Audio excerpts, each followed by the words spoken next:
Welcome to the Filmistines, the podcast where we discuss all things movies. Join us as we dive deep into the latest releases, revisit classic films, and explore the art of cinema. Whether you're a film fanatic or just love a good flick, we've got you covered. From Hollywood blockbusters to indie gems, we'll be breaking down the storytelling, cinematography, and everything in between. So grab some popcorn, sit back, and get ready for some cinematic magic. If you like what you hear, please consider subscribing to our Patreon at patreon.com/Filmistines. We offer tiers at the $1, $5, and $20 level. For the $5 tier, we'll grant the ability to request films for future episodes. This is the Filmistines, where movies are more than just entertainment, they're an experience. All around you. And welcome back to another episode of the Filmistines. Thanks for tuning in today. Glad you can make it. I'm joined today by my Dodge-loving friend, Lucy. Hello. So am I just your Dodge-loving friend because I own a Dodge? Or do I like Dodge? Well, you want the Charger, so. That's true. But, I mean, I want other cars. Can I afford other cars? No. That's an important distinction, yeah. Yeah. Yeah, like, I get that. You can join us every Monday, Wednesday, and Friday for brand new episodes of the Filmistine. Some previous episodes include our recent coverage of the new, surprisingly good Gran Turismo film. The old-ish Iron Man, Blue Beetle, Slaughterhouse, El Conde, all great episodes. I was going to say great movies, but that's not true. Not true at all. Catch me on a good day, I might say it's better than others, you know what I'm saying? But today we are discussing a film that's been on my list for about 3 years or so now, since the film came out. And it's just always fallen further and further behind other films that just come out, and I don't know why, but I guess dad movies are maybe susceptible of that, and this is very much a dad movie, isn't it? Yes, it is. And so I'm excited to talk about it, because the last dad movie we've talked about, I think, was Air, if I remember correctly. Yes. So it's been a minute. Of course, the movie we're talking about is James Mangold's Ford versus Ferrari. So did we or did we not like this film? Did I like this film, Lucy? I think you liked this film. I don't think it was, a masterpiece, or I don't think you thought it was a masterpiece or by any means anything in the Criterion collection, but I think you enjoyed it. I think you liked it. I think you would recommend it for maybe like a fun watch. I could see this movie joining the Criterion collection. Oh shit. Guess I was wrong. I think you loved this movie. I think this movie is probably the favorite movie you've seen the favorite newer movie you've seen in a while. Maybe in the last 2 months, 3 months. It's hard. I'd have to go back and look at our chronology, but not including Iron Man, not including more recent releases, not episodes. Interesting. Yeah. So I think, especially because that's like the first thought in my mind is, for a dad movie, this is really good.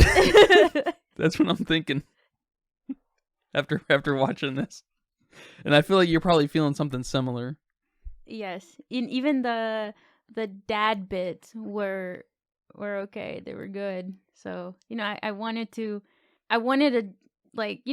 make fun of the dad stuff. I wanted to make fun of them fighting or whatever. But I just couldn't quite make myself go all the way there like I did with Air. This movie was on my radar for quite some time, even before, I guess around the time when I was really getting into film. This movie kind of was popped up, I guess, in that way. And why? Because, I don't know, maybe I'm a dad? I'm kind of I'm a victim of dad movies, or they speak to me on some primitive level. I don't normally like them, but they still, I guess I can't get away from my guyness, and they still speak to me. And because if I had to guess, most dad movies I probably wouldn't like, but I'm not too sure. I know what a bad dad movie looks like. Air, from the award-winning director Ben Affleck. Never gets old. But a good dad movie, I could see someone calling Oppenheimer a dad movie. I could see someone calling Interstellar, which happens to be both Christopher Nolan. I guess maybe he's just a dad director, but which I could see. and I'd be fine with someone saying that. Would you call Forrest Gump a dad movie? My gut feeling is no. I wouldn't. I don't know. I wouldn't call that really anything like that. Okay. Yeah, nothing comes to my mind in that way. Yeah, I don't know what that is. Not Forrest Gump, but I don't know what that dad thing is in movies. It's maybe a hard thing to describe, and then when you see it, you know it kind of thing. Okay.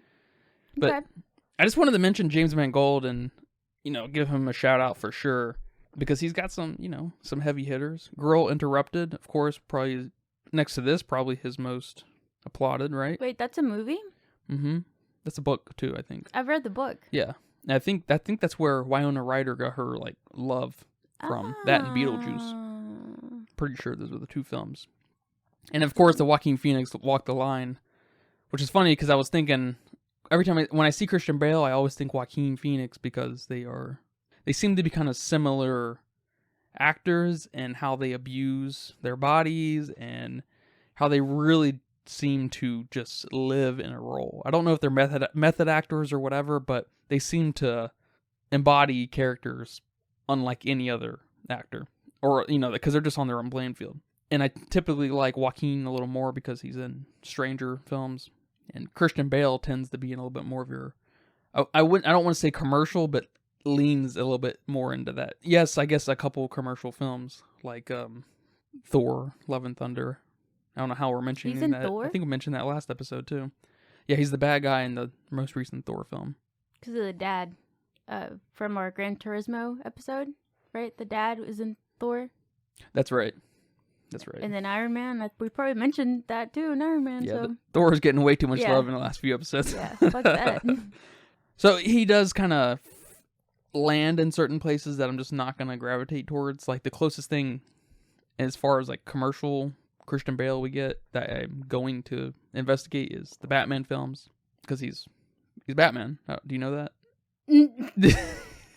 Yes. Well, he's in a mask half the time, right? So yeah, I don't know what Christian Bale looks like. Yeah, and he changes his body. I had no idea that this was him whatsoever. Mm-hmm. So, and I guess I don't know if I've seen the Batmans.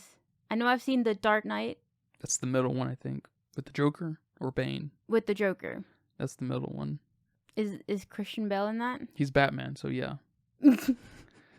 Yes.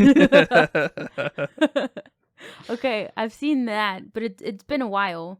But, like you said, he's in a mask, so I don't know. Yeah. I don't know if I've ever seen anything else with him. Well, I mean, but he's a household name. Sure, so, yeah. But, yeah. That's cool, though, because I haven't seen an awful lot either. But so we're in kind of a fun situation, a situation that a lot of people who love whatever would love to be back in, where they can re-experience things for the first time, right? And so we get to see Christian Bale at his finest and new stuff that we never experienced. And I think that's cool. That's always fun. Yeah, but James Mangold also directed 3:10 to Yomi, the Wolverine film, and Logan, which is another X-Men film. So that's cool. Yep. But I did want to also say that he directed the new Indiana Jones film, which I just hate to see because it's just another example of Disney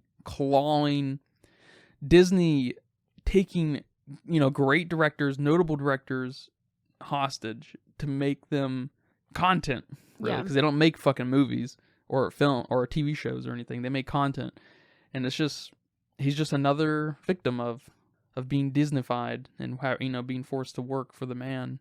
Yeah, I wonder what goes through, which is funny because of this movie, being forced to work for the man. That's ironic, but I wonder what goes through their head. Like, oh, I can make an impact. I can change Disney. Or is it, hey, Disney, that's a nice paycheck? Maybe. I mean, it depends on the director. Maybe there is a little bit of that girlfriend mindset, like I can fix them, Girlfriend mindset. You like that? That's funny. I came up with that. Good job. But more times than not, I bet you it is the paycheck, because I don't know, but I wouldn't be surprised if Disney was the biggest as far as revenue wise, distribution / production house / IP owner as far as movies and TV go. So that paycheck is probably pretty sweet. I mean, and it's kind of like the Bill Murray thing maybe over and over and over again with him, where working with someone like Disney just for, 6 months. Well, more than that, I guess as a director, he's probably going to be working with them for at least a year and a half, because the pre-production part and everything, not just the principal photography. But it facilitates him to be able to do whatever he wants for the rest of his life. Because, I mean, if he made, I don't know, $5 to $10 million, which is that unreasonable? I don't know. Coming out of Disney, I just have no idea, right? And that's definitely good for James Mangold at 59 years old for the rest of his life. Yeah. Maybe not in LA. I don't know where he lives, but yeah, I mean, if you've listened to our previous episodes, we're big advocates of selling out. Yeah, sell out where it makes sense. Don't sell your life away. Yeah. Just money wise here, and you know. I hear that. It was David Lynch. David Lynch's A Straight Story Disney. At the time, I'm not sure. It might have been Fox, but it's hard to say. Because I know when we watched it, I think it was already Disney. I think it was Disney. It was Disney? Yeah.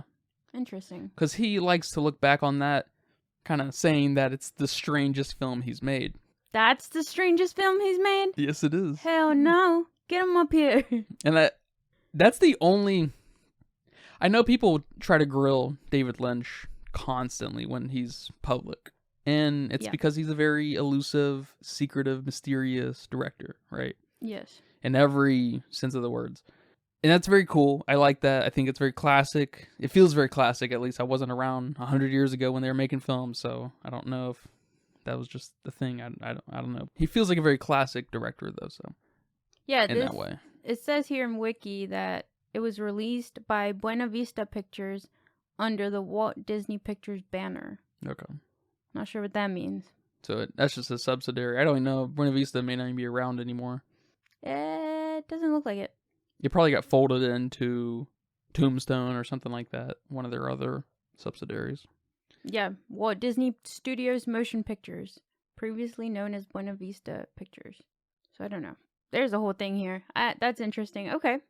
Yeah, but he doesn't talk a lot about his films, obviously, if you kind of keep up with David Lynch in any way. But he has mentioned that A Straight Story is his strangest work. And it's like, yes, relative to the rest of your work, but that obviously isn't what you mean by it.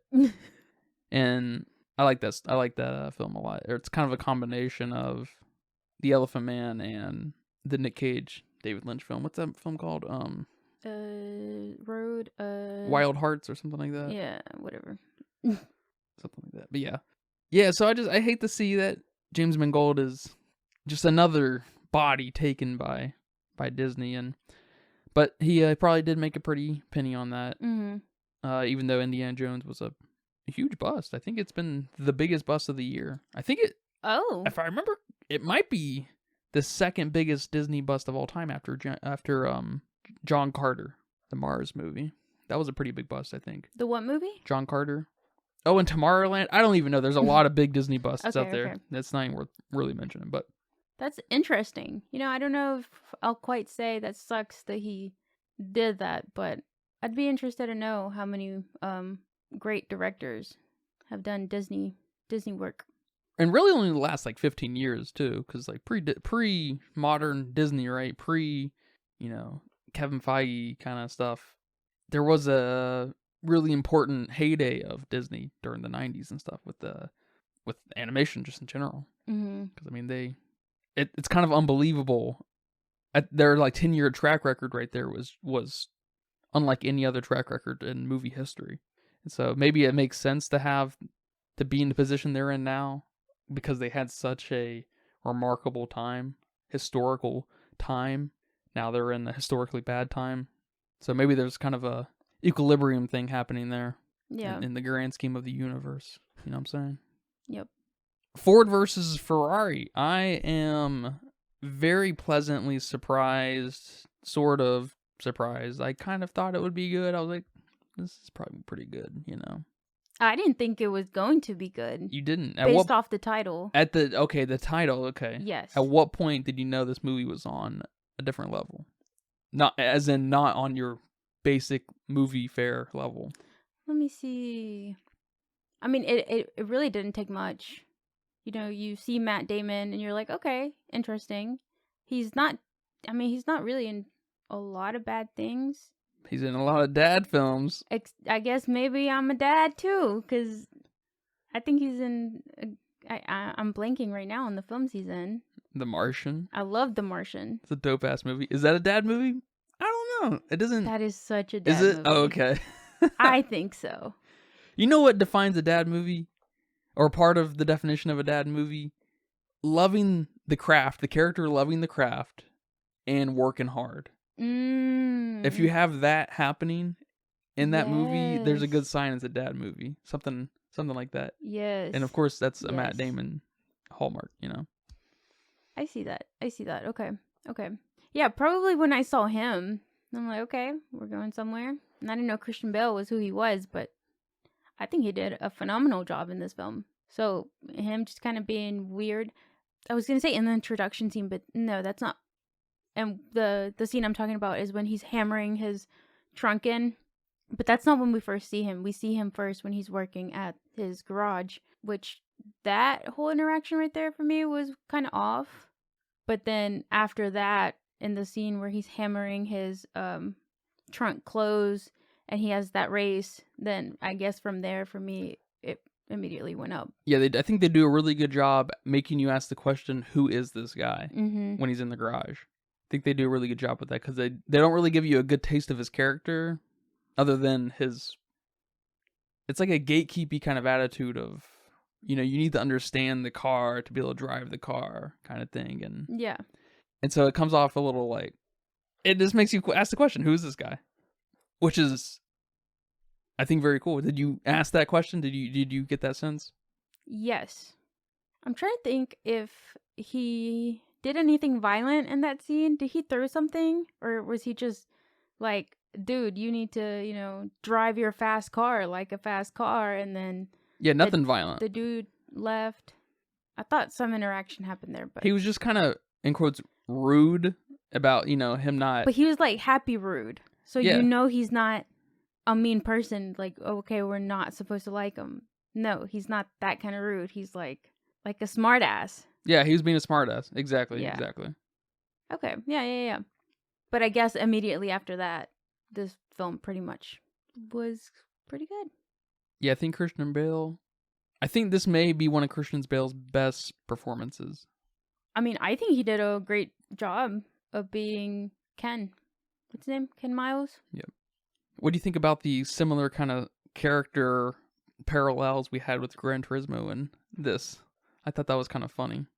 In one way. Well, we had our marketing guy who was... Oh. In this film, I guess, a little bit more of the villain than Gran Turismo. Gran Turismo wasn't fleshed out enough to have really villains, per se. You know, they kind of had that thing going on, but... he ended up actually being kind of the villain for, reasons we'll get into. But then we also have the guy who helps facilitate the whole movie and bringing everyone together and stuff. And that's Carroll Shelby, of course, right? And then we have the guy who just wants to drive, right? Mm-hmm. He just wants to drive. He wants to prove that he's great. And I just thought that was kind of funny. I don't know if... I haven't seen very many car movies. I wonder if that's a trope in car movies. The marketing guy, the more or less crew captain kind of guy, and then the driver. I wonder if that's a trope. Yeah, that was interesting. And I mean, you said it last episode too. No sports person is, a great speaker. And I mean, I guess here in this film, Ken was a little more explosive. So you don't have to worry about the awkwardness. You have to worry about him actually hurting someone or shit talking the brand. Or like whatever. That's like probably the biggest fear in this movie. That's true. Is Ken shit talking Ford. Yep. Which is awesome. I love that. I love the corporatism in this film. I like the idea of kind of the corporation playing a character in film, but it's usually, I mean, I can't, nothing really comes to mind, but I feel like it's not very good normally. Like it's kind of just there in the background. But here they really kind of fleshed it out from different angles, using different characters within Ford, and I thought that was super neat. Because there's I guess kind of 3 layers to the Ford overarching character, with the marketing guy, Shane from The Walking Dead, who kind of fell to the background, after the first act. The vice president of Ford, who eventually becomes the head of the racing division, right? And then Henry Ford II. And I like the sort of conflicting feelings that happen within Ford itself. And I feel like there's just good development happening throughout all of the movie itself, but especially Ford. And I'm just a little surprised, I guess, that it happens within that angle of the film. Yeah, I think one of the best things about this film is the story and kind of the message that they're trying to get across. Of course, friendship, that's probably one of the biggest messages they're trying to say here, but serving the higher ups, serving the managers and the corporatism and all that stuff. So I like the well, I don't know. I was a bit confused on whether I liked the kind of corporate side of this film. I guess if I had to pick any downfalls here, it would be that. Like when Shane goes to talk to Enzo Ferrari. Yeah, that was towards the end of the first act. That Yes. was a little confusing. Yeah, okay, it confused the shit out of me, and maybe I felt like I didn't know enough business car terms. I don't know. They were, and then there were a lot of people talking all at once. Yeah, it was. I totally get that, and it felt the most forced part of the film. Mm-hmm. And I guess that's ended up. I guess that was necessary because it was. I guess it was obviously true. I can't imagine them making something up like that. It was true. Yes. I'd be surprised if it wasn't. It was. But it was an important catalyst to get this film going. Yes. So it was totally essential, and it felt the most brushed over. What do you mean it felt brushed over? Maybe I should say it felt the most incohesive. Okay. Not brushed over because it did help set up Enzo, because Enzo's, performative piece where he was yelling at him in Italian, yelling at Shane. Lee, you said his name was? Yeah, Lee. Yelling at Lee in Italian and, telling him off and everything. That was very cool and pretty effective, I think, even for at the very beginning, being at the first act of the film. I was like, wow, I don't even understand what this guy is saying. And we're getting it translated in meetings. And I was like, this is really good. At that point, I probably had in my mind that this movie is going to be just great. Yeah. I think that towards the end of the first act, I was totally already, it's a great film. Because I guess when we met Christian Bale's character, I was like, okay, this is this is a movie. I'm here for this, totally. And then after the first act, I was like, this is special. Right. Yeah. We've reached special status. But no, I feel you. And it wasn't a complicated bit, but they didn't. It was just hard to follow. It was because I think it was because it was a little bit incohesive in the routes we went. Yeah, but I remember when watching it, I said, as long as they explain to me what just happened, I think I'll be okay. And they did. They came back and said they told Henry Ford II, he's like, well, what'd he say? And it's like, well, he said, screw you and your small American cars. I don't know what he said, in your ugly factory, and he called you fat. Yeah. So. And that it was just they kind of used them to up their price with Fiat. Yes. And then that was it. So I was like, okay, all right. Yeah. Cool. Whatever happened there, all right. Not that big of a waste of my time. Because it was funny. Yeah. It was great. Yeah. It was great, especially, what do you call that? After the climax, that resolution part where it's kind of, where we get that tapered section. They explained it. It almost felt like they knew it was going to be a little bit rushed and incohesive, that they knew they needed to kind of hit it home in just a few minutes right after it. The falling action. I guess that's not really falling action. Maybe we're not high enough on the peak because we're at the first act still. Yeah. But I do like the difference between, the three Ford representations. How one of them is actually the nice guy, which I thought Lee was going to be our bad guy here, or maybe our antagonist. So I thought that's where this was going, and he wasn't. He was just kind of the spark to the idea man, and throughout bits of the film he's actually looking out for Shelby and Miles. And then we have what's his name? Is it BB? Is that how you say his name? Yeah, BB, the VP. Yeah, the villain dude.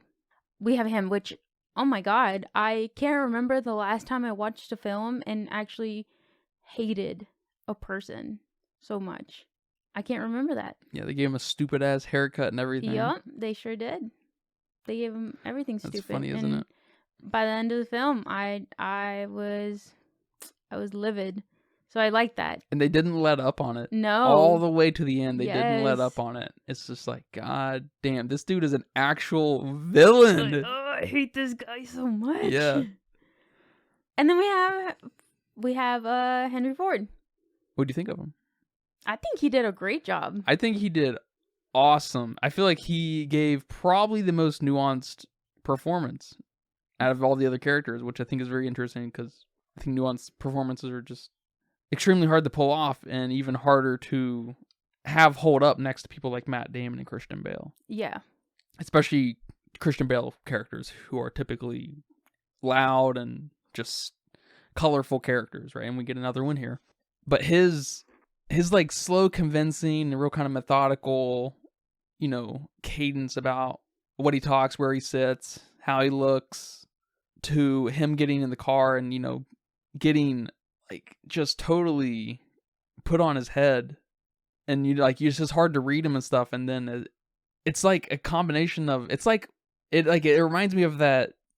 It reminds me of those, laughs or those cries that sound like laughs, and you're like, what is, like, it's just like, yeah, what is, it's just like, it's such a, I don't know, he's just a really interesting guy to watch. It was insane. It was, I mean, that's what it feels like when you're crying and then it turns into a laugh. Like, you feel insane. You feel like you're crazy. Yeah. And that's what he looked like. Yeah, and it was great. It was super great, and I love his slow come around to Shelby, but he never delivers on it. He like, it's just a little bit of a wink of a nod type thing towards him, and then BB never really picks up on it. No one else knows really, except maybe the audience. I'm not even sure if Shelby knows. What? That BB's kind of on his side entirely. No. Not BB. That Henry Ford's on his side entirely. Because I think he knows he's got him in the bag when he takes him for the run, right? He shows him that, you know, what the car feels like, that, we need someone like Ken behind the wheel and everything. And I don't know if Shelby totally knows that he's got him. So I don't know if, and I think that's a good space to live in. I'm not convinced as an audience that he knows exactly, because he shouldn't know, because they're human beings and stuff. But we as an audience, I feel like, definitely know based off of his little wink and nods towards Shelby when we, something cool happens with Shelby and Ken, and then he's like kind of got a little smirk on him, and then BB's getting all pissed off and stuff. We know. I think that's really, really cool. But at the end of the day, it's still his company. So, it's like he still wants the money. He still wants the advertising. He still wants what's best for him. So it's, I guess it's not exactly a redeeming quality that he gives into Shelby and ends up liking Miles. But the whole Shelby Miles thing on him, I feel like starts to humanize him a little bit. Because at some point during, the Le Mans, it feels like he's actually having a good time. And it's hard to know if he knows that they've just got it in the bag, that Ford just is going to win and stuff. Or Ford is at least, already... Because he already knows they have the faster vehicle. That's already cool without winning. So, is he already won over behind the scenes, and just now this is kind of for fun? Because, of course it's not in its entirety, because, of course, it's, these cars are representing Ford. They are Ford cars. They're representing Ford. They want to, be on top every single time. They want to go higher and higher. You can never be too high, right? And, of course, they double down on that thought when they'd all try to pass it. They all try to cross the line at the same time. And then there's, another layer to that as well. But it feels like they do manage to crack, I guess, Henry Ford II's shell a little bit in humanizing him a little bit. You don't get that? I did get that. I got a spark, and then it just went away. At the very end? At the very end. At the race. One other theme here of this film that I think it's very important is integrity. And maybe I'm too intense when it comes to doing the right thing and integrity and those kinds of principles, because I'm completely on like Ken Miles' side. Yeah. Like way too much. So even Henry Ford going to dinner in his helicopter while his crew's over here eating sandwiches, even that, I'm like, this dude is not, like, he's just looking out for himself. Yeah. So maybe that dehumanizes him a little bit for me. Sure, no, and I think it's important. So it sounds like you had a spark there, right? You said I did have a spark. I think, and then also like right after Shelby takes him for that, joyride. At the end, he's like, "Well, I already appointed him, so what do you want me to do about it?" It's almost even cowardly. You're the man. You're the dude. Yeah. That's not an answer. That's not a reply you give to somebody. Well, doesn't the cowardice kind of start to humanize them again, though? See, and this is just me. Like, no, get your shit together. I got you. Another part that feels that feels to be acting mostly in the negative space is when Shelby is talking for Ford. I think when they first show up and I think they're showing off the new Mustang. Mm-hmm. He's talking about how he's an obsessive person, like he's got to do whatever he's doing and stuff, and then he's like Henry Ford is as well, and he's looking at Miles. I almost feel like he wasn't even talking about himself or Henry Ford. He was only talking about Miles in that instant. And Miles, he walks off because he's kind of a complicated character where he's not supposed to be racing anyways. He kind of let his wife know that, he was kind of done. Sort of, kind of, not really, kind of thing. We got to talk about his wife. She's my biggest problem with the movie. I guess by the film ended, I ended up liking that little speech of Carroll Shelby's a little bit more because it felt a little bit more of a like negative space kind of conversation with Miles himself. And whether Miles got that or not, it's hard to know. And I think that's an important part because these are all complicated characters here. They're working on many levels. But I mean, that little speech, I felt exactly what Miles felt. What I assumed Miles felt. I was like, what the fuck? Did you just say that? Yeah.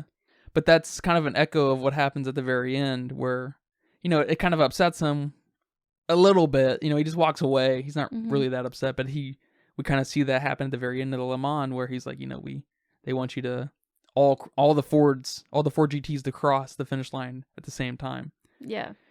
And he has that moment of resignation where, okay, it wouldn't be the worst thing. It wouldn't be the worst thing because I only want to drive. I've already shown I'm the best. Doesn't matter. He already beat his record that he had just done. Over and over again. Yeah. Yeah. He helped design the fastest vehicle on the planet, or at least racing, right? Mm-hmm. He's proven himself time and time and time again, and none of that would have been possible without Ford. And so it's kind of one of these situations where you gotta remember who brought you to the dance. Yeah.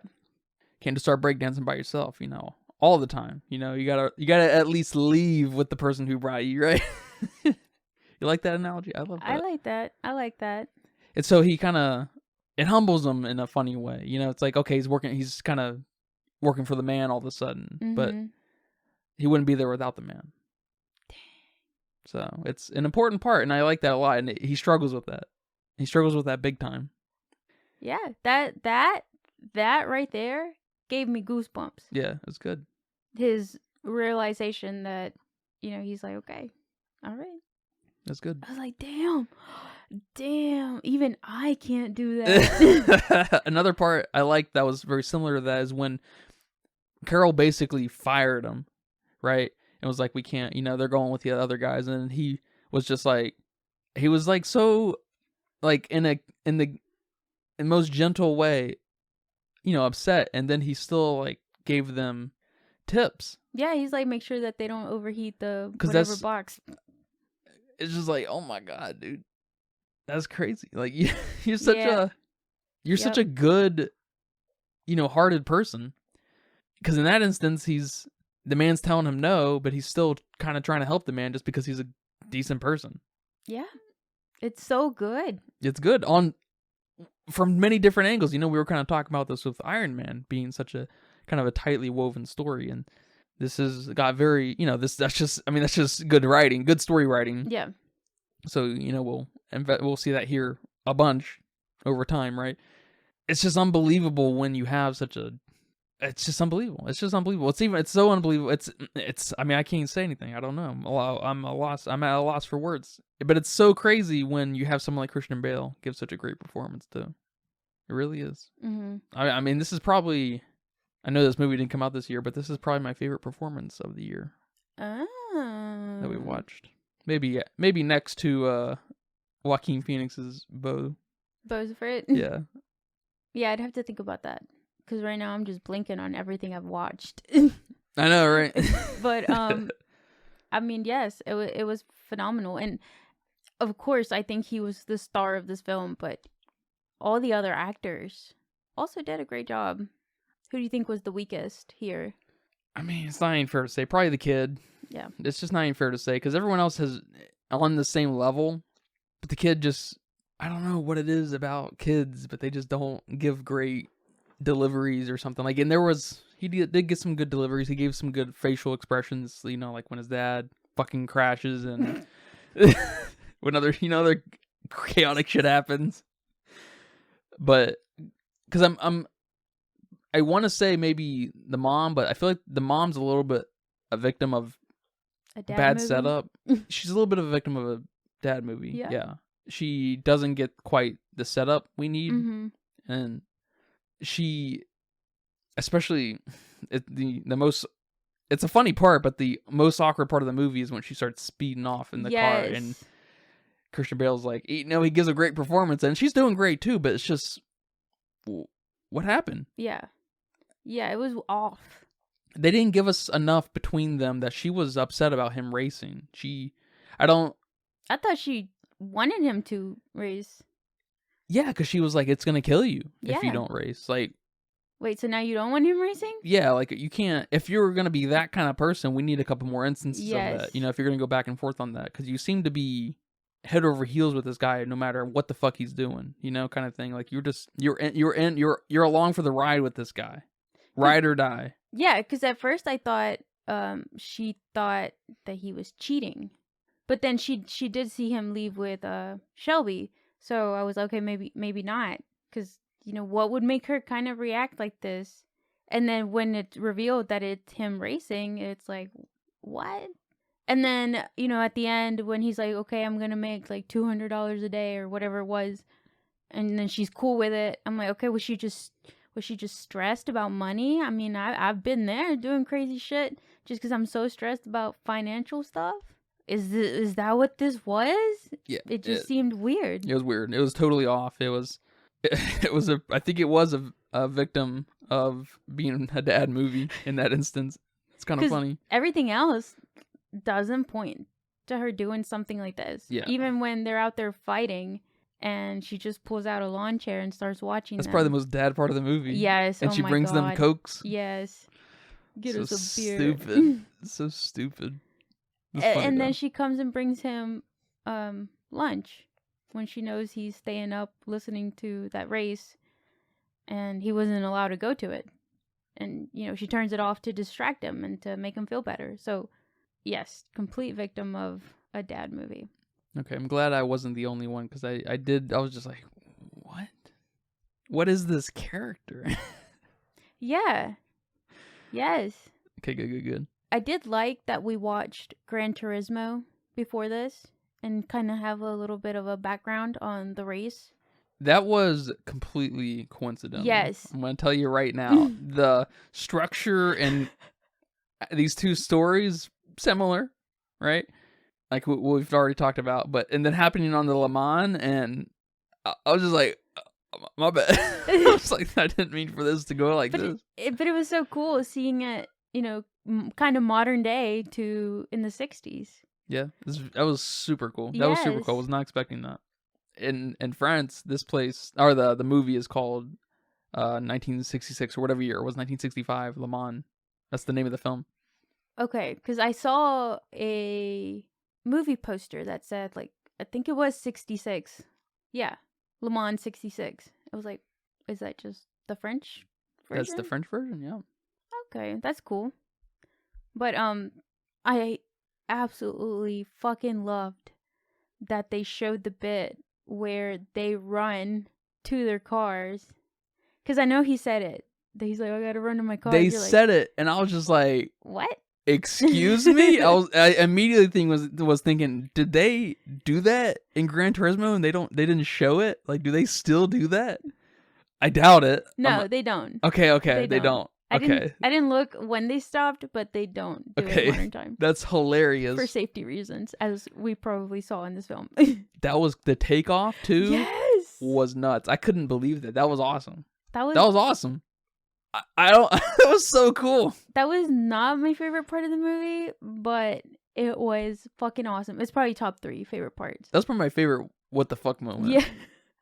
And then they started hitting each other. That whole instant, them running the car, and then pulling out, and then like his door not closing. It's just like, what is going? This is so like medieval. You know? Can you imagine prepping for a race and you're out immediately? It reminded me of Wreckfest, the game that we played. Oh my gosh, that's hilarious. Everybody just fucking dies in the beginning. You're just like, all right, as long as you can make it a minute into the race, you're won. Good. You know, basically. That's good stuff. Okay, I'm glad they don't do that now for safety reasons. That's good. Because, like, what happens if you trip and then someone is in their car already and, like, you fucking get ran over? You know what I mean? That probably happened, right? Oh my god, I didn't even think of that.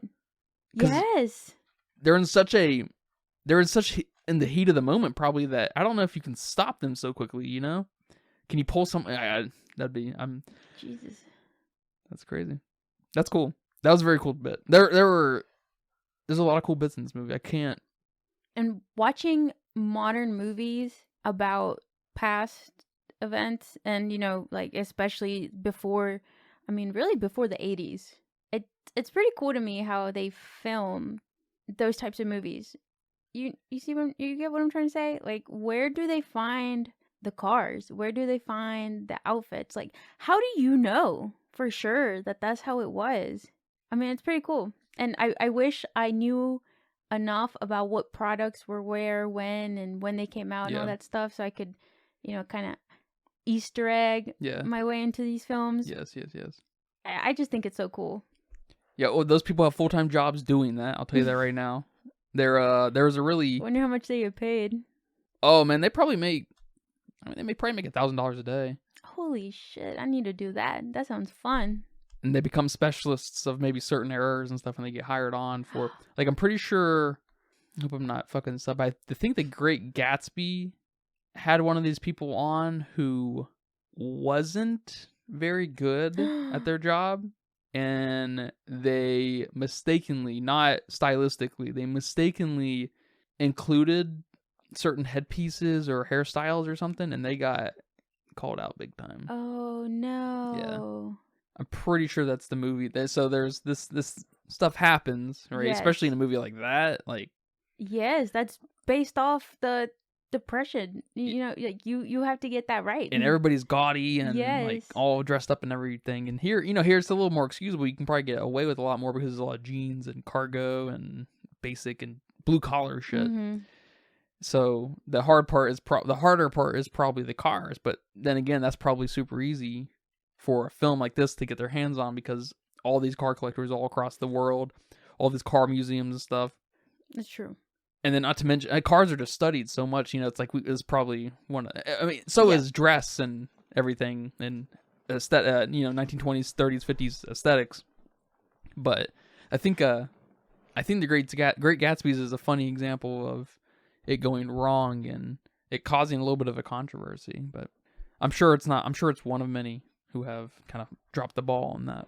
Yeah, like the, well, this isn't dropping the ball. This is just funny. But the Starbucks cup in Game of Thrones. No, that's dropping the ball.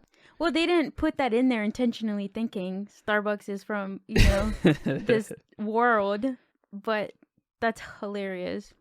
But yeah, I just there's just a bit of appreciation there for me when I see stuff like that. Yeah. And I'm like, I wonder if that car looks so cool. Like, was that from the 60s for real?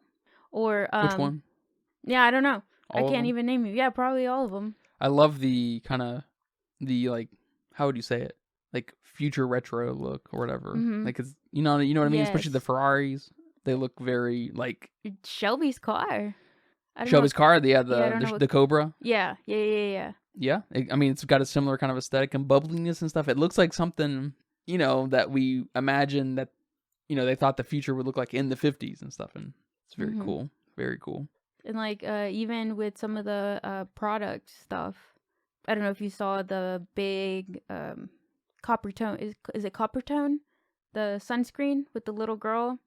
Oh, I don't know. Yeah. That big ad that was back there. Yeah. It looked pretty cool. But is it from then? Guarantee you it is. And then Guarantee. I think in his grocery bag when he was fighting with Shelby, I saw some Wonder Bread. you saw Wonder Bread. I'm sure Wonder Bread's from there, from way before then. But iconic. Like other stuff. Like I just want to know and I want to catch it. Wonder Bread wasn't from then. I had to become logo specialists. Yeah. And to know what era they were and stuff, and Or like some of the toys the kids play with, or just like the TVs. Yeah. Oh, that's a good one. The radios. That's a good one. Yeah. That's good. I like that. I don't have time for that kind of hobby, but that'd be so cool. I guess, and for people like us, I guess we have to put our trust in it. But whether it's historically accurate or not, it is definitely convincing enough to me. That's true. It's awesome. It's awesome. I love it so much. Yeah, I imagine the ones we mentioned, brands like the logo, the TV, the cars, and the dress are probably the big hurdles that you gotta get right. Mm-hmm. Obviously, the cars, like you can't. Yeah, you can't fuck up the cars here. You really can't. Yeah, especially in this movie. Yeah. How did you feel about the pacing of the film? It was a little bit over 2 hours? I think about 2.5 hours. Or is it? Yeah, not quite. It looks like it's maybe 2 hours and 20 minutes or so. Okay. I thought the pacing was perfect, with the known exception of the Ford Ferrari kind of merger being a little strange. But we got through that quick. It happened real fast. Yeah.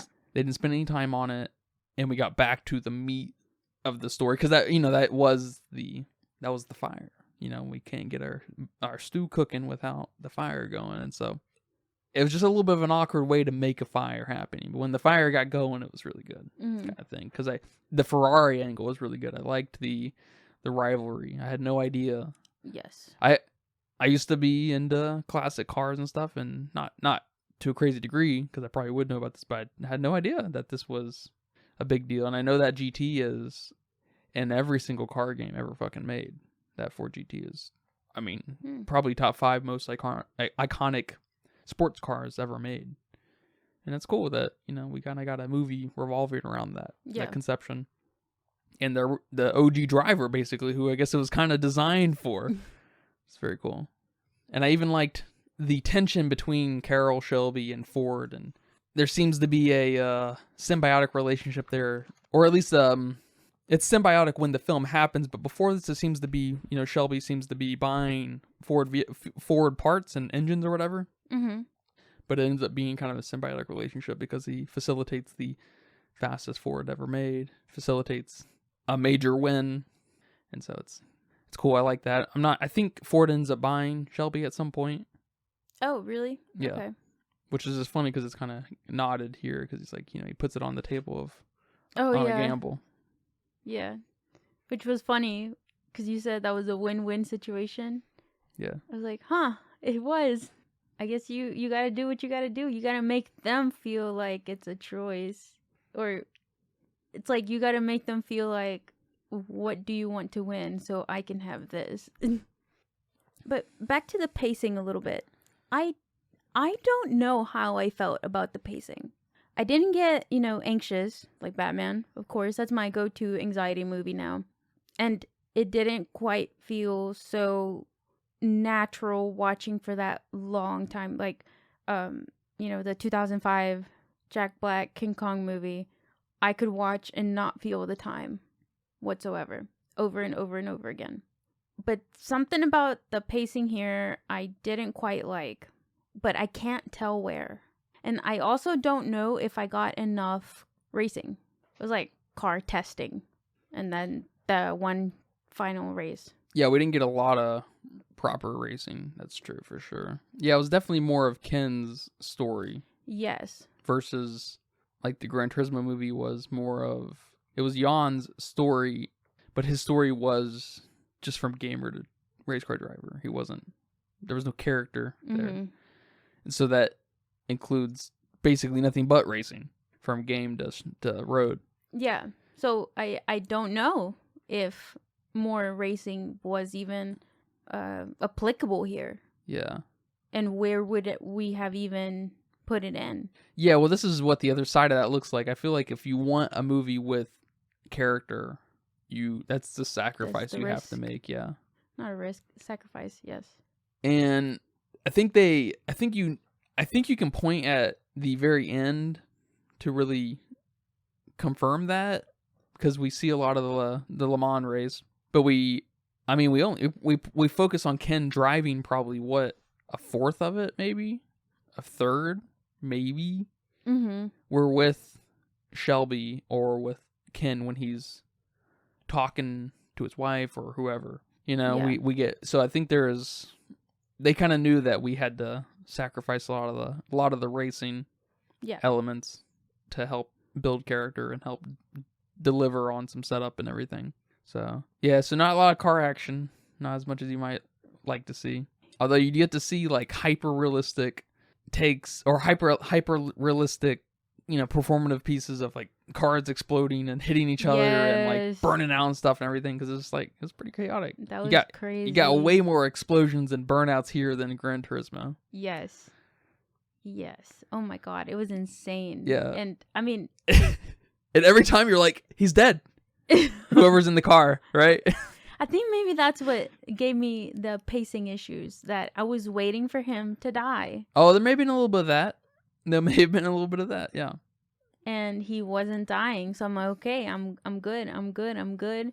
We have the race. He didn't die. Shit. I'm good. And then the end. And then you're anxious. I was fucking anxious. It warped your time. And then all of a sudden, they're out there. He's doing that test drive at the end, and Shelby starts narrating, and I'm just like, why is he narrating?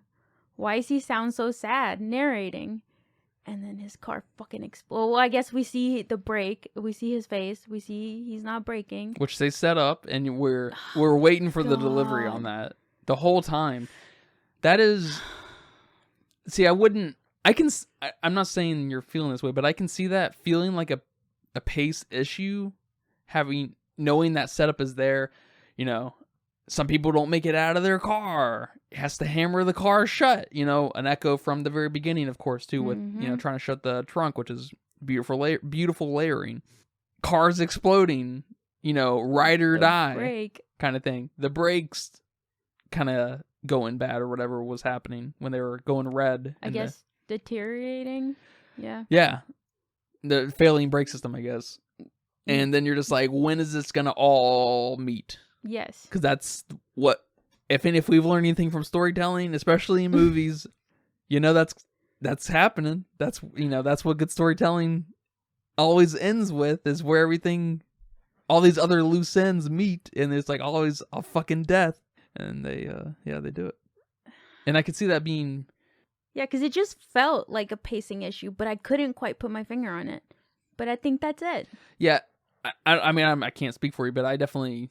It's not an issue. I don't think it's a pacing issue. I think you may have just been a little anxious. Yeah, it's exactly. It's not an issue. It's just they made me feel what I was supposed to feel. Anxious. Yeah. And dreading the end, maybe. Oh my God. A little bit. They capture it really great at the end there, where he spins out, and you're just like, and he's going down like a straight, and he spins out, and you just see dirt, and then you see just a little bit of flame, and you're just like, is he okay? And then Matt Damon's character Shelby looks back at the kid, and the kid sees it. That's right. Oh the kid sees it, and Shelby looks at him. He's just like, and nothing's really said. And I don't think I was gonna burst into tears, and I didn't. I just, got a little teary-eyed. But I think I was fine up until Shelby turning around. And, he looked at the kid, but he was really looking at me. Yeah. And then my throat started. Well, you were the kid in that instance. Yeah. My throat started closing up. Yep. I was like, fuck, I knew they were going to do this to me. I knew it. Yeah.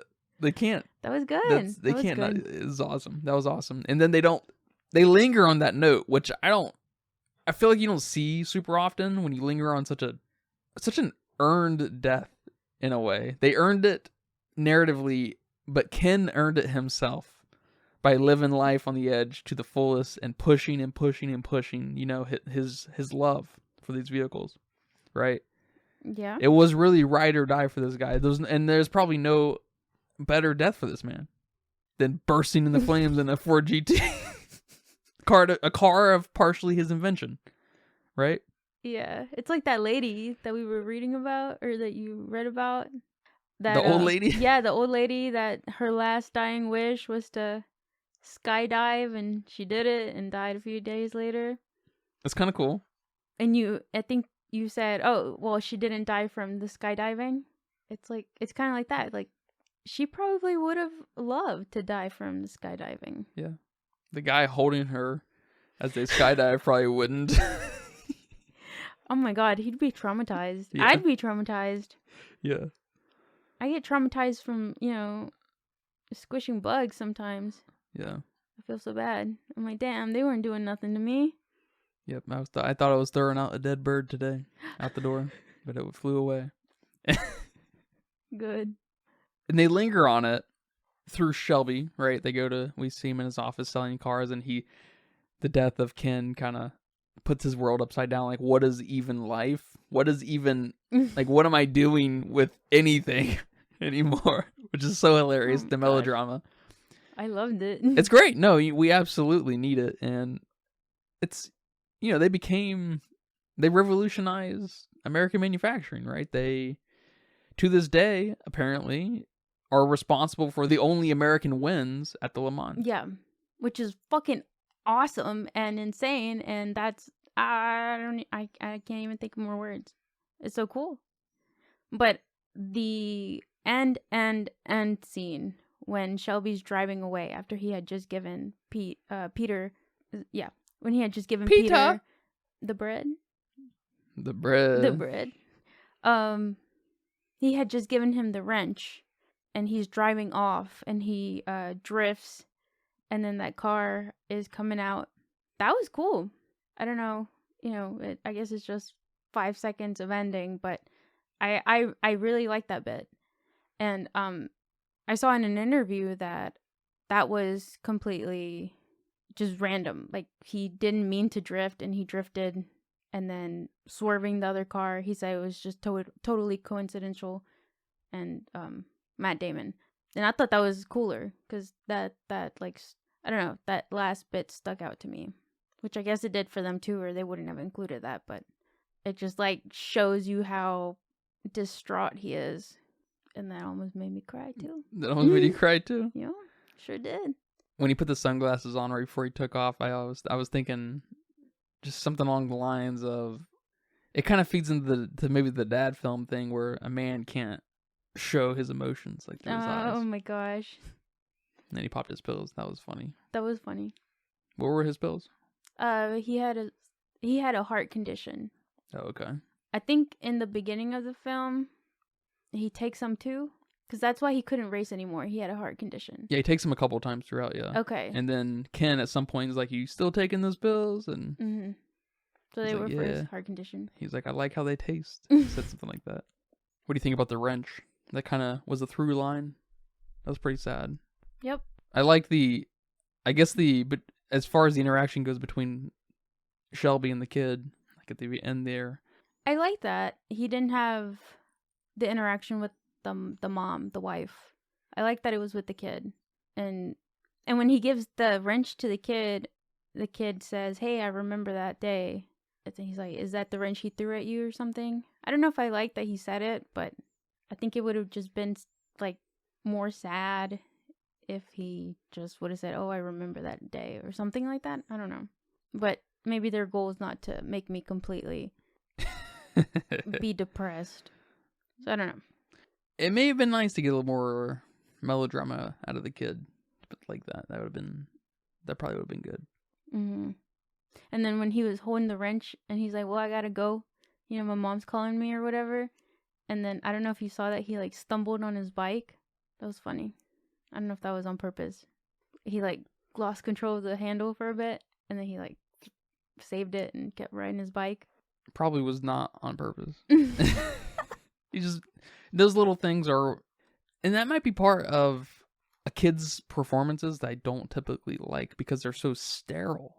Maybe things like that are a little more, we need to accentuate and embrace the kiddie things like that a little more to help sell the kid's performance, because kids' performances tend to be pretty sterile. He was not sterile, I would say, but he was not great. Yeah. And I feel like we're missing a little bit of the natural, the flavor of a kid. Yeah, they're loud, not always, but they do have personality, you know, like kids, and that just maybe helps solidify that this is a dad film, you know, because women and kids, yeah, shut up. Bring me a Coke. Yeah. I guess part of it being a dad film, they went a little hard on the message of treating the car right. Yep, that is. I don't. That's probably that is not. That might be the second most dad thing. Maybe the first after the fight. I don't know. Because you know, in the first scene where he told that guy like, "Oh, you have a fast car. You need to drive it like a fast car. Then that's why it's not working for you," or something. I was like, "Is that true? Does that happen? I don't know if it works that way, but I don't know. And then when he said, oh, I don't remember what he said, but he said something about like, you have to listen to the machine. And I'm like, I don't know what you're saying here completely makes sense, but I get your point. It was a little too much. Well, there's the melodrama love of the vehicle, right? But I mean, I think there is certainly some truth in it all. Getting things heated up, getting things greased up, you know, not letting anything be sticky, getting the air in your tires hot. I think definitely an effect on dynamics and how it moves, no doubt. Yeah, but he didn't say it like that. That's what he was saying. That's what he was saying. I get that, but he didn't say it like that. He said it a little too weird. Yo, you know how car people are all sensual and shit. They're like, if they could, they'd have sex with their car. That's funny. It looks like this film was nominated at the Oscars for Best Picture, Best Editing, and Best Sound. Interesting. I had forgotten that until I just read that. The soundtrack of this film was super cool. I don't remember the soundtrack. It was very funky and bassy. I liked it a lot. Okay. Yeah, I don't remember the soundtrack. I just remember the car sounds, which I loved. Yeah, like of course. Revving, of course. But the soundtrack, I don't remember it. But that's cool. It got nominated? Did it win anything? Oh yeah, it won Best Sound Editing and Best Film Editing. So it won those two. Okay, that's cool. I can definitely see this movie getting nominated for a bunch of stuff. Like I agree with it. I'd like to learn more and pay attention more to editing. It's one of the harder ones to keep up with unless you just are in, you know, the trenches of editing. Or unless it fucking sucks. Yeah. It is definitely one of those things. If you don't notice it, it's on some level very successful. Yeah. You don't want to notice the editing unless you're an editor basically at heart. It's true. Yeah, you don't want to. Yeah, sucky editing it's worse than anyone can possibly even say. Bad editing. It's just it's completely inexcusable. You should never release a film with bad editing, or show, or whatever, or anything. It doesn't fucking matter. You know what I mean? I guess unless it's the point, but I don't know. Yeah, I thought the editing was super cool though.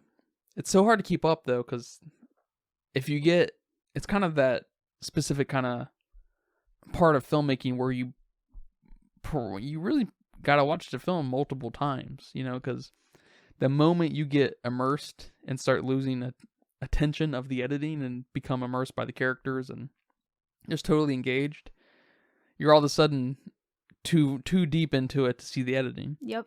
And so it's like, you gotta be careful. And, excuse my lack of knowledge of editing here, but what is the editing? Like the transitions and like the filter on stuff? The filter, yeah, color correction, or I should say color grading, and yeah, the cuts that are happening and where they're happening, what they're making you feel. That's where a lot of your emotion comes from, is through the edits. Soundtrack, Yes. performance, and edits are what drive your emotion. Okay. And they're all very important. And like cohesiveness, I guess. Because you can have the greatest performance in the world with shitty edits and nothing's going to come across. You know what I mean? Mm-hmm. Okay. So that's often why directors are very much involved in the editing process, especially great directors.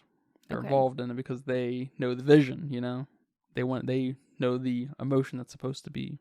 So all that gets taken into account when they nominate a film for editing? All of it?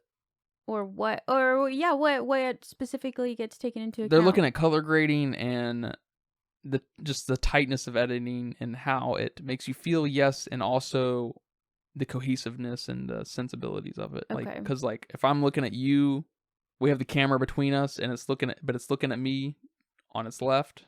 You need to be on its right when the cut happens. You know what I mean? That's kind of fundamental of the fundamentals, right? Angles and everything. Yeah. There's a really famous fuck up with La La Land, actually, where Emma Stone and Ryan Gosling are talking to each other on one of the Universal lot or whatever. Mm-hmm.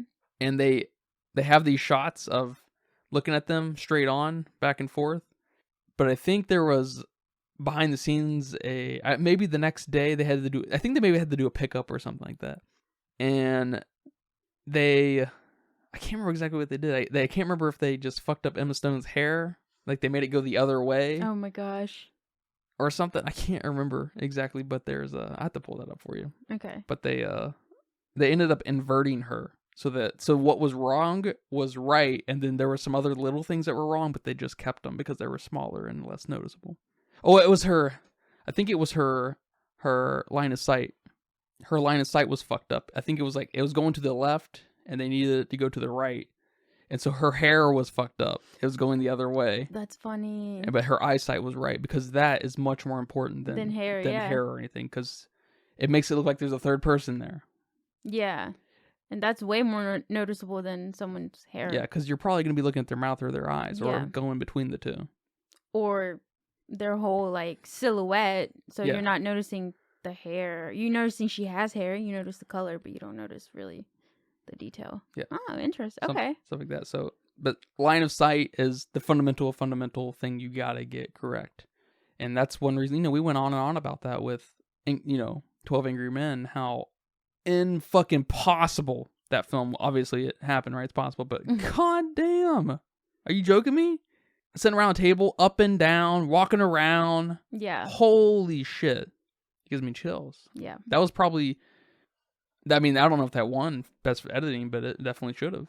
And best film and everything else. Except soundtrack. Got him.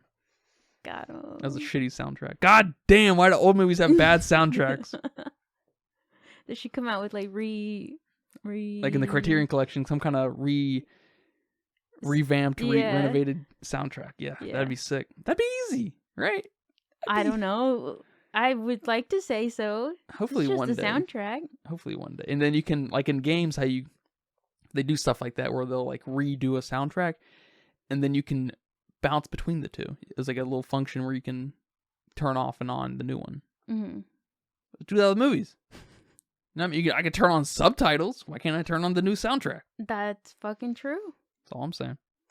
Yeah, so editing, it's definitely the most unsung hero of film, probably. Mm-hmm. Because, it's, as far as a good film, you need good editing, good directing, and good cinematography, and directing includes performance in that. But camera guys and directors are way more known and popular and talked about than editing guys, Yeah. Yeah, I can definitely see that. So I was watching an interview where Christian Bale talks a little bit about how he hung out with the real Peter, the son. Oh, okay. And got to know his character through that way, because I guess there wasn't a lot of documented stuff and not a lot of videos. Apparently there were a lot of stuff for Shelby. There was a lot of material for Matt Damon to study and look at, but not for Ken Miles. So he hung out with the son and asked him questions, and in the video he kind of like thanked him for being so open. So I thought that was cool. That's super cool, yeah. Like, I wonder how often that happens with biopic type of films, and how many people are open to share their story and be so cool. Be so cool about it. I mean, I know if someone wanted to do a biopic of, I don't know, anyone in my life and wanted to interview me, I probably would. I'd like to think I would, but yeah, who knows? That's cool. Yeah, I wonder if Elvis, the guy who played Elvis, talked to Priscilla. Is that her name? Is that the daughter? Yeah. Because what is the wife's name? Okay, Priscilla is the wife. Lisa Marie is the daughter. Okay. Yeah, I wonder if he talked to her. I think he did. I remember watching a video of Lisa Marie praising his performance, and just, she was just kind of glad that he made his image, live on, whatever people say. So I imagine he did. I imagine it's pretty freaking common. I don't know. But my favorite scene here in this film was when he dropped the lug nut to trick the Ferrari team. That was funny. That was funny. I liked him messing with them. That was cool. That was hilarious. Oh my god, that was so funny. And they still took it away from them. Another Ford guys. So fucking dumb, man. BB, he's probably dead now. He's definitely dead now. He'd be real old now. Oh yeah. He's gonna be reincarnated into a fucking minnow or something. Damn. Or a maggot. You know what I'm saying? Yeah. Oh yeah. Or a worm. He can't do much, and he'll just get eaten by a bird. But I thought that bit was gonna go somewhere. I thought they were gonna pull the Ferrari guy. Yeah, were they just trying to... I liked it too, but it's effective one way or the other. It didn't matter to me. But it did feel like they were gonna try to stop the Ferrari guy. And maybe they were, but the Ferrari guy's engine went out before they could? I'm not sure. Yeah. Or were they just trying to razzle-dazzle their fucking team? Like, why the fuck did you... He's missing a lug nut. Oh, well, don't tell nobody. He's making... I guess he's kind of gaslighting them, actually. Oh my gosh, because he took the hilarious. stopwatches. Yes. It's like, wow. We're so unorganized. Gonna get them all fired. That's funny. That was also funny, I guess, when during another race, they had a Nissan crew. One of the Ford guys had a Nissan crew. That was a fun little piece of tension. NASCAR. Yeah. Is that what I say? Nissan. A Nissan. I'm thinking of Gran Turismo. They had a NASCAR pit crew. Yeah. That was hilarious. That was funny. He was like, huh. I thought that was going to make him get a pit crew. I did too. Because I thought he was going to be like, we also want a pit crew, Yep. But that would have, I don't know, maybe that would have been cheap. I did like that they replaced the whole fucking brake system. Oh my god, yes. That was insane. That was hilarious. That sounds like something that was definitely based off the true story. Absolutely. I know the door not shutting was real. That was true. Okay. That was awesome. Yeah. That was so cool. That was so cool. And then he hit the door with the hammer, with the little mallet. Yep. That was so cool. I love it. I love that. And I guess the picture, the making him slow down to get the picture of the 3 Ford cars, that was true too. Okay. And that the other guy won by the technicality. There's no way that's still a technicality. Like, there's no way that's still allowed. I bet you it is. I mean, I think people are still all about technicalities. Because people... They probably would have given him an honorary mention. Maybe. But races end by noses all the time. Like... That's true. Yeah, I don't know. What is I don't know, 200 feet over the course of 24 hours of Le Mans? That's nothing. How many miles is that? I think it's about 8.5 miles around, and they do, I don't know how many fucking laps, 250 laps. I don't know if 200 feet is anything. I don't know. That was insane. But I mean, I love that they took it from him because they're just so despicable, I know. Ford still wins. They win, of course, one way or the other, but they really win here. And, I love Ken's attitude because Ken just wants to drive. Yep. I was mad. I was more mad than he was. Yeah, so was Shelby. Yep. Shelby was more mad. Yeah, he almost beat up BB. Yeah. I wish he would have. But that's just the anger. Yeah, that's a different movie. Out. Yeah. That's a different movie. Yeah, that's one of my favorite things about Ken was his gentleness. He only really had 1 ounce of violence in him, and it was towards Shelby. That's funny. And so there's some kind of, I guess, some good history there. But other than that, he was really kind of a gentle guy and real laid back, and I like that a lot about him. Which is funny because that's why they didn't want him. Because he was chaotic and, I don't know, mean.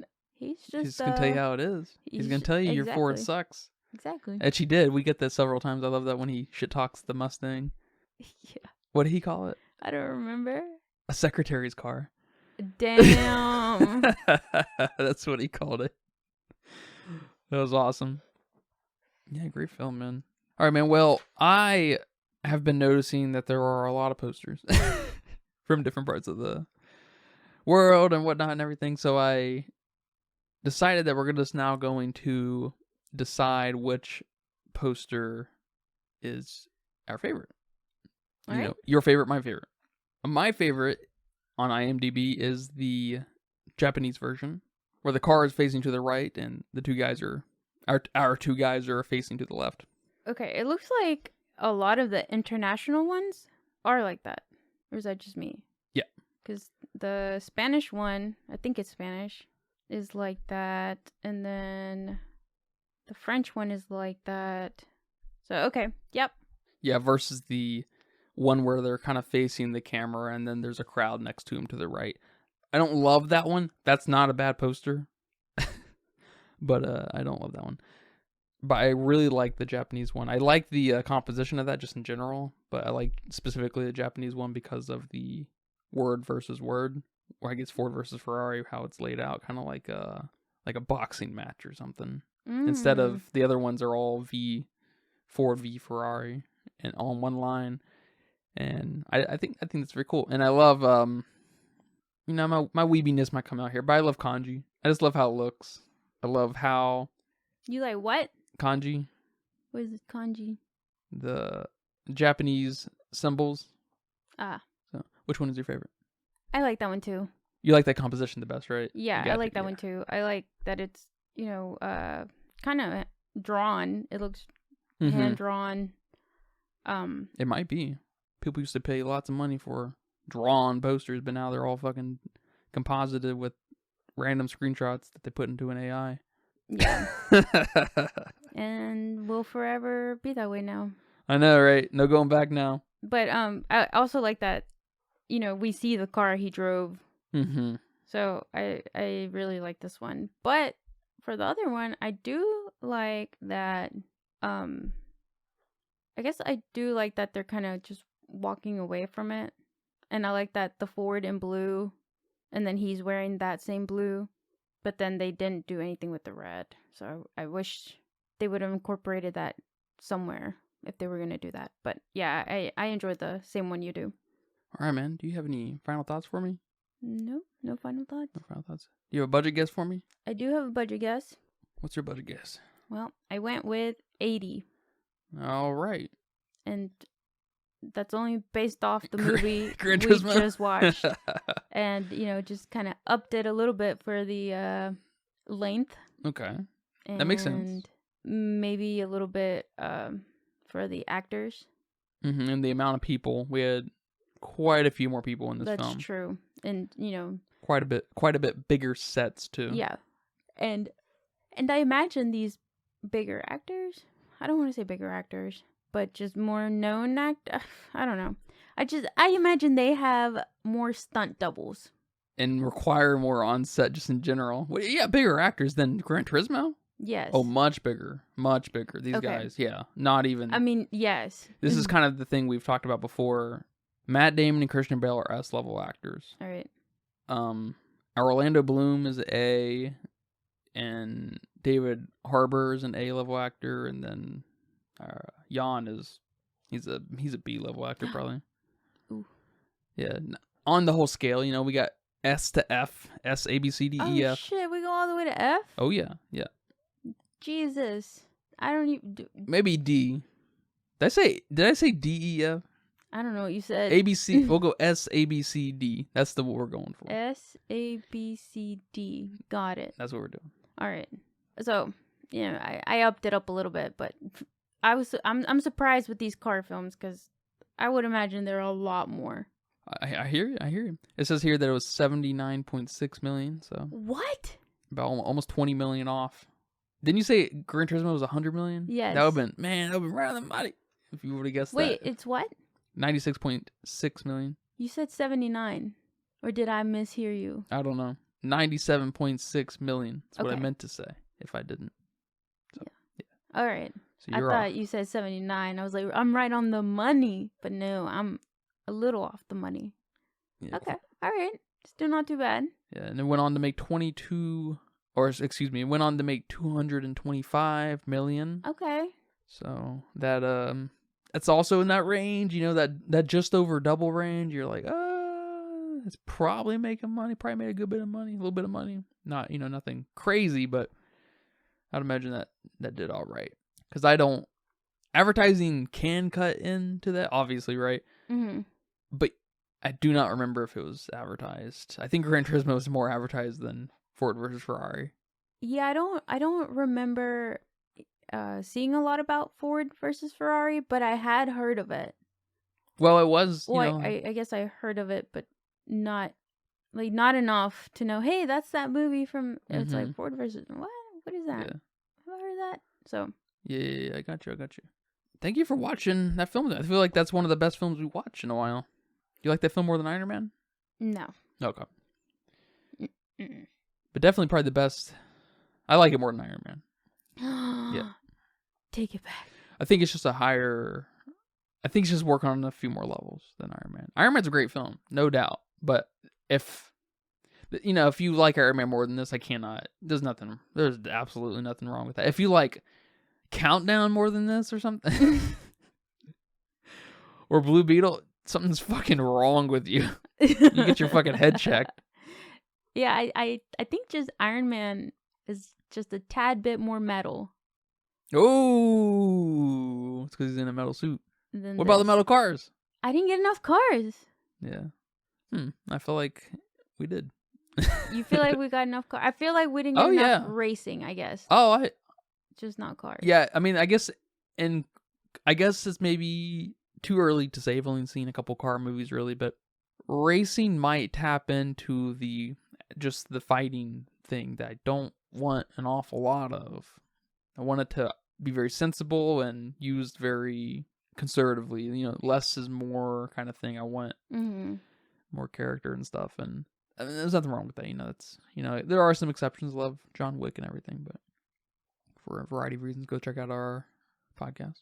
Yeah, and I'm a pretty big Robert Downey Jr. fan, so yeah, that probably bumps it up a little. Yeah, I hear that. I'm not a huge Robert Downey Jr. fan. I like him. He's cool. I like him about as much as Johnny Depp, probably.